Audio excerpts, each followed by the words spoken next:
Udhna police station વિસ્તારમાં mobile ચોરી જેવી થતી હતી અને ભોગ બનનાર જેમ પોલીસ પાસે આવે ત્યારે અમે ટેકનિકલી અને હ્યુમન રિસોર્સથી પણ મોબાઈલ ચોરી ડિટેક્ટ કરતા હોઈએ છીએ, જેમાં હ્યુમન રિસોર્સિસથી અમને ખબર પડી કે બાતમીના આધારે કે રવિ રૂમાલભાઈ રાજનટ, જેઓની ઉંમર 31 વર્ષ છે, બીજા છે સંતોષ ઉર્ફે લંગડા બાબુભાઈ ગાયકવાડ, જેની ઉંમર 44 વર્ષ. આ બંને જણા જે ભીડભાડવાળી જગ્યા છે BRTS છે, આ બધી જગ્યાએ તહેવારમાં અને ઉત્સવ દરમિયાન ભીડભાડવાળી જગ્યાએ મોબાઈલ ચોરી કરતા હતા. ચોરી કરી અને પછી અલગ અલગ જે સેકન્ડ હેન્ડ મુદ્દામાલ મળે છે એવા બજારોમાં જઈને વેચતા હતા.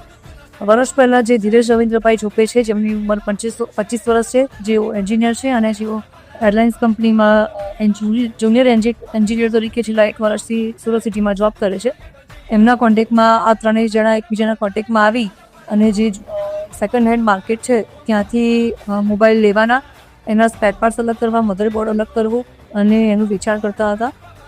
264 જેવા મોબાઈલ અમે એના ત્યાંથી સર્ચ કર્યા છે.